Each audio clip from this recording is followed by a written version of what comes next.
Hi, I'm Stuart Patterson from Patterson Saltwater Flies, where your online purchase funds medical research. I'm going to show you a fly today called Borski's Craft Fur Shrimp. This is a fly I wrote about it in Florida Fly Fishing magazine. Basically, the fly is comprised of saddle hackle. We're going to use some polar fiber, or you could also use craft fur. We're going to use a number 2 mustad 34007 and some tan thread, as well as the medium bead chain eyes. Here, you can actually see them better here, bead chain eyes. So the first thing you want to do with this fly, basically build up a thread base from the hook eye back. So we've built our thread base. You want to bring the thread basically, about 1/8 of an inch past the hook point, and you want to build a little bit of a bump there. Then what we want to do is we want to take our polar fiber, cut off a bunch, and I'll show you what that looks like here. Got it in my lap. Cut off a bunch, maybe the thickness of half a pencil, that kind of thing. And we're going to pull out the loose fibers. We're going to hold the long end, and with our fingers we're going to pull off the fluff. By the way, that's good to save for dubbing for other flies. Then what we want to do is we want to make sure we got a good taper. Let me get rid of that little piece there. We want to cut it to a length of about 1.5 the hook shank. This is a number 2 hook, as I mentioned. Cut it probably about right there. And we're going to go ahead and tie it in on top of the bump. We want to do a couple back wraps to the back of the tail. Get rid of that.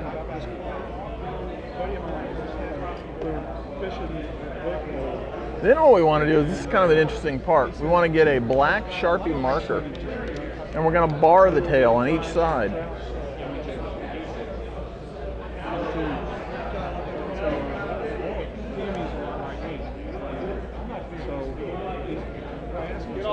There you go. Now, flip it over, and we're going to hit it with a little bit of head cement. Hardest Hull, Sally Hansen's, whatever you're using.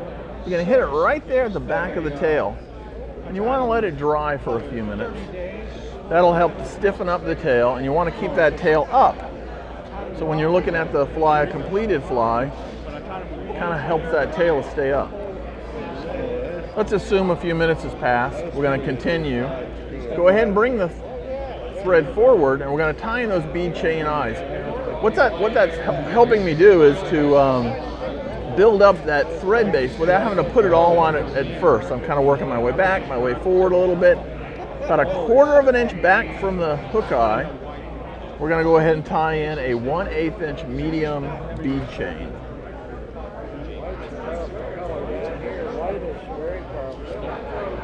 Do some cross wraps, under wraps to secure it, and then we're going to work our way back to the base of that craft fur. Now we want to go ahead and use 2 saddle hackles, and we're going to go ahead and kind of pick them at a point about midway up the stem, cut them, clean it off just a little bit. You don't really need to clean much of it off. It actually helps it to hold when we attach it. So we're going to go ahead and attach it there. We're going to bring the thread forward a little bit, and we're going to palmer these.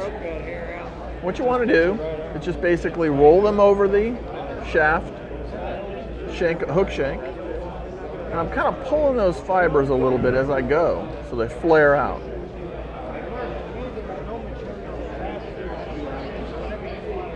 Move our way forward a little bit, and we're going to tie it in and cut off the excess. And again, I like to hit everything with a little bit of head cement. Makes the fly a little more durable. Now what we want to do is get our Estas. This is Chartreuse Grande Estas. And we're going to attach that right at the base of that palmered saddle hackle. We're going to move our thread forward. In fact, I bring it all the way forward and attach it to my bobbin holder. And now this is the kind of interesting part. Using a rotary vise, all I do is rotate it forward up towards the eyes, and I tie off. So it's not actually past the eyes, it's actually right at the eyes, and I tie it off.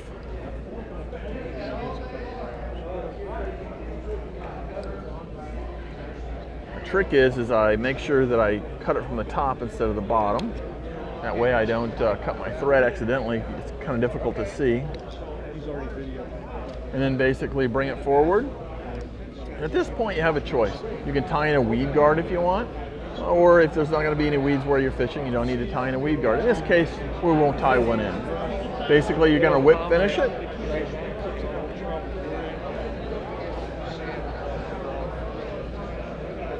Tie it off. Hit it with some head cement.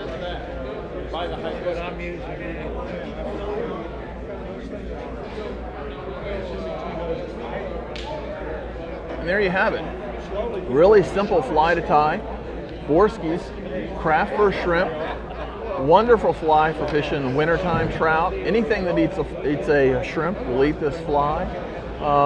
And remember, check out Florida Fly Fishing Magazine and Patterson Saltwater Flies. Thank you very much.